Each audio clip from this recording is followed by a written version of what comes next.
जनमत की पुकार में आपका स्वागत है। देवरी में कांग्रेस की चुनावी सभा में साधना भारती भाजपा पर गरजी। मध्य प्रदेश में चुनावी सरगर्मी तेज हो चुकी है। वार पलटवार का दौर जारी है। कांग्रेस लगातार भाजपा सरकार पर हमलावर है। ऐसा ही नजारा देवरी के बस स्टैंड पर देखा जा रहा है। कांग्रेस की चुनावी सभा में कांग्रेस की राष्ट्रीय प्रवक्ता साधना भारती और कांग्रेस प्रत्याशी हर्ष यादव ने भाजपा पर जमकर निशाना साधा है।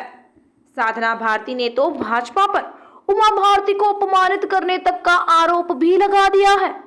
उन्होंने श्री राम मंदिर निर्माण कमेटी में एक भी पिछड़े नेता का नाम नहीं होने पर भी भाजपा को घेरने का प्रयास किया है। देखिए यह पूरी रिपोर्ट। पे जाना है ना क्षेत्रवाद पे जाना है। यदि मोहर ईवीएम का बटन दबाना है तो हमें विकास के साथ दबाना है, सद्भाव के साथ दबाना है और साथ साथ देवरी शांति का टापू बने रहे, इसके लिए भी हमें बटन दबाना है। आप लोगों से कहना चाहता हूं, मैं और आप हम परिवार के हिस्से हैं। हमारे सामने प्रतिपक्ष जो है, जैसे कि पूर्व वक्ताओं ने बताया, 20 वर्ष कहां थे, कहां था उनका सेवा का भाव, जन सेवा का भाव, मातृ संस्था मानने का भाव। ये जब आपके पास है तो जरूर पूछिए, निर्भीकता से पूछिए कि देवरी की जनता आपसे पूछती है कि मालक आप कहां थे। सेवक तो यही था, मगर मालक आप कहां थे। जो जन सेवा का व्रत की बात आप करते हो, वो जन सेवा आपका 20 साल कहां रहा, ये आप जनता जनार्दन पूछना चाहती है। ये लड़ाई सेवक और मालक की लड़ाई है। ये तय करने का दायित्व आपके ऊपर मैं छोड़ता हूं कि आपको जन सेवक चाहिए है कि गुंडा राज चाहिए है कि मालक चाहिए है। हर्ष यादव तो सिर पे कपन बांध के निकला है और ताकत हमारे लिए आपकी है जो यहां बैठे हैं। ईश्वर के अलावा हम किसी से विश्वास नहीं करते हैं। जब ईश्वर की छत्र छाया हमारे ऊपर है, जनता जनार्दन का बड़ा दस्त हर्ष यादव के परिवार के ऊपर है, तो निश्चित रूप से आने वाला भविष्य देवरी विधानसभा का बेहद अच्छा होगा, मैं विश्वास दिलाना चाहता हूं। एक ऐसा जननेता जिसने छिंदवाड़ा जैसा छोटा सा जिला, जिसकी गिनती हुआ करती थी, मैं बचपन में सुना करता था जब सेना स्कूल में पढ़ता था, जब किसी को टीबी हो जाती थी, बचपन में टीबी असाध्य बीमारी मानी जाती थी, जब टीबी हो जाती थी तो लोग टीबी का इलाज कराने छिंदवाड़ा जाते थे।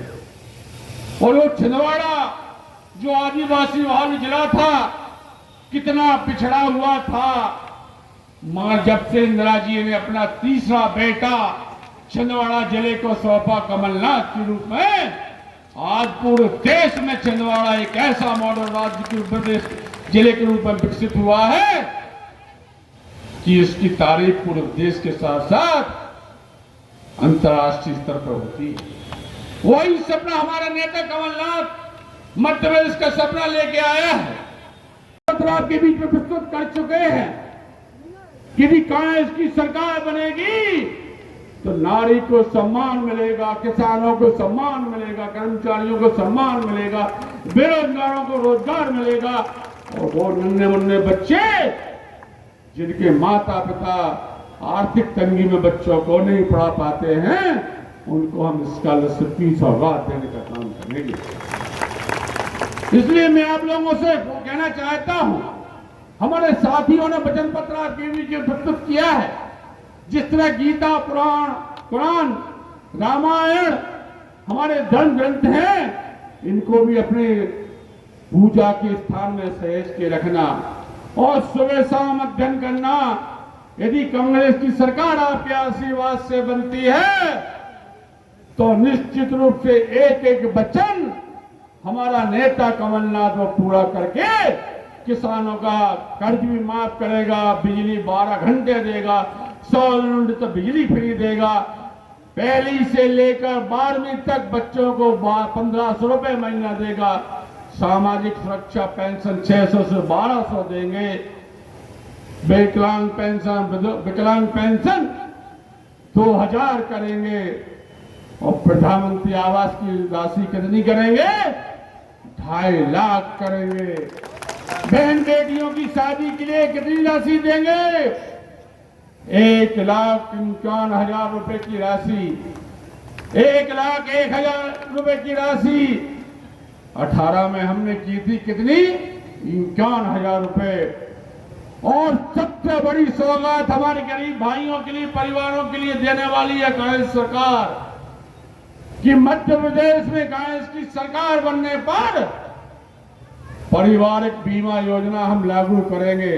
हर परिवार का 25 लाख का बीमा कांग्रेस पार्टी करेगी, सरकार करेगी। और परिजन की मौत होने पर 10 लाख रुपए की राशि मध्य प्रदेश सरकार, कांग्रेस की सरकार देगी। 5 हाउस पावर तक बिजली फ्री मिलेगी। 12 घंटे लाइट फ्री मिलेगी। जितने फर्जी केस हमारे किसानों के ऊपर, बिजली उपभोक्ताओं के ऊपर बनाए हैं वो माफ होंगे। साथ ही मुफ्त बिजली की योजना भी हम आपके बीच में लेके आए हैं। जनता आपके साथ निश्चित रूप से हमारी बहन साधना भारती जी का जिधर ही वाई को तो आ जाए तो एक कोलू बन जाएगी। का आशीर्वाद का और ज़्यादा समय मिलता है और मैं जनसेवा के रूप में जिस तरह से कार्य करता रहा हूँ, इसी जनसेवा उसी को आशीर्वाद देने आया है। ये चुनाव मानक सेवा के चुनाव निश्चित रूप से जनता का आशीर्वाद, पुरजोर आशीर्वाद मिलता रहा। जातिगत जनगणना ओपीएस बड़ा फैक्टर बन के आ रहा है कांग्रेस के पक्ष में, क्या कहते हैं, कितना ही प्रभावी रही है योजनाएं? देखिएगा, कांग्रेस वो पार्टी है जो सभी समाज को लेकर काम करने वाली पार्टी है।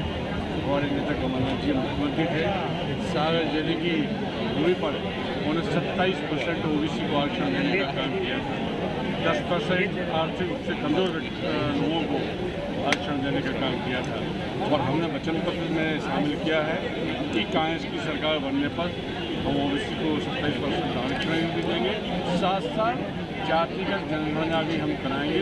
ये हमारी पार्टी का राष्ट्रीय स्तर का भी कहना है और मध्य प्रदेश सरकार का भी कांग्रेस सरकार का भी कहना है। सामाजिक न्याय की साधना के बारे में क्या कहेंगे आप?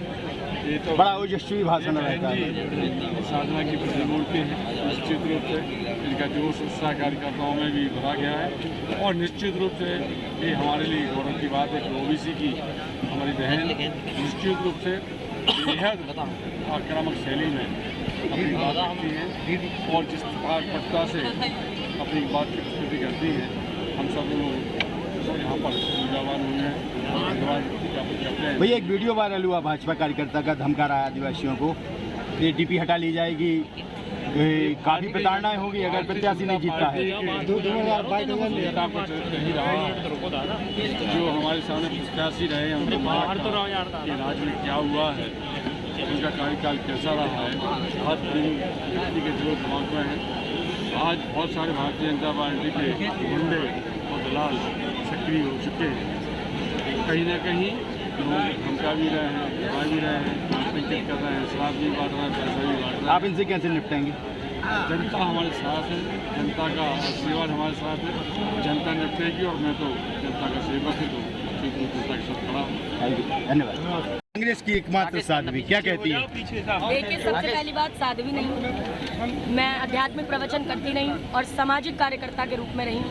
लोधी समाज की और बुंदेलखंड की छोटी बेटी हूँ। सामाजिक न्याय की साध्वी, देखिए, बोल लीजिए, आप मीडिया हैं, बोल लीजिए, सामाजिक न्याय के लिए लड़ाई तो लड़ रहे हैं। और कौन सी साध्वी की आप बात कर रहे हैं? आदरणीय उमा भारती जी की बात कर रहे हैं? आप किसकी बात कर रहे हैं? जिन उमा भारती जी का अपमान करने का काम भाजपा ने किया, ना मुख्यमंत्री पूरे 5 साल रहने दिया, और उत्तर प्रदेश जैसे किसी अपराधी को तड़ी पार किया जाता है, वैसे हमारी दादी समाज परम आदरणीय उमा भारती जी को तड़ी पार करके उत्तर प्रदेश भेजा।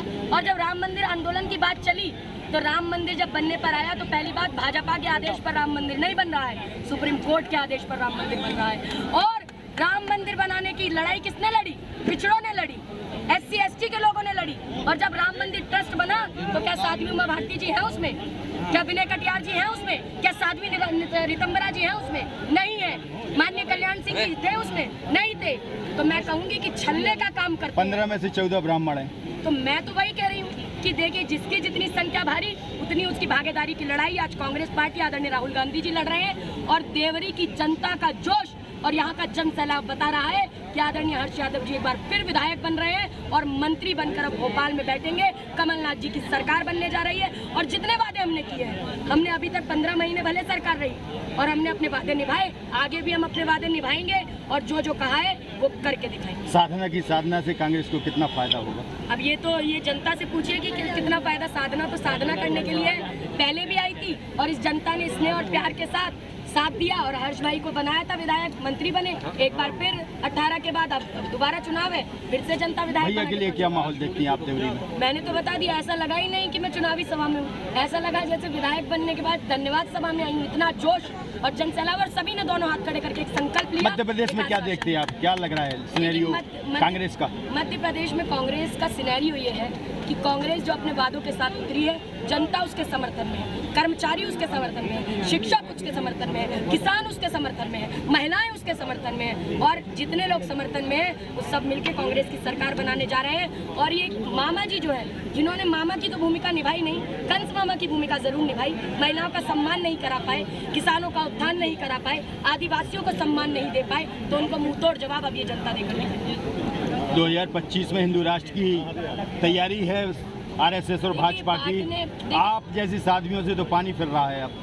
देखिए, मैं ये कहूँ उनके मंसूबों पर हिंदू राष्ट्र की क्या आप वो समझते हैं, क्या परिभाषा है हिंदू राष्ट्र की? वो आरएसएस भी नहीं बता पाया। तो आरएसएस तो कभी बता ही नहीं सकता, क्योंकि आरएसएस ने तो आज़ादी के आंदोलन में उंगली कटाई।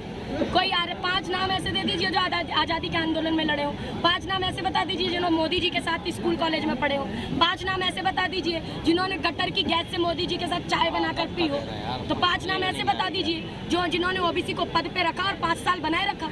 इन्होंने सिर्फ छल करने का काम किया है और छलावे देने का काम किया है। तो ये यही छलावे चलाते रहे, लेकिन कांग्रेस अपने वादों के साथ उतरी है और सरकार बनने के बाद वादों को पूरा। थैंक यू भैया।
अगर आपने हमारा अभी तक चैनल सब्सक्राइब नहीं किया है तो कृपया चैनल सब्सक्राइब कर लें, लाइक करें, शेयर करें, कमेंट करें।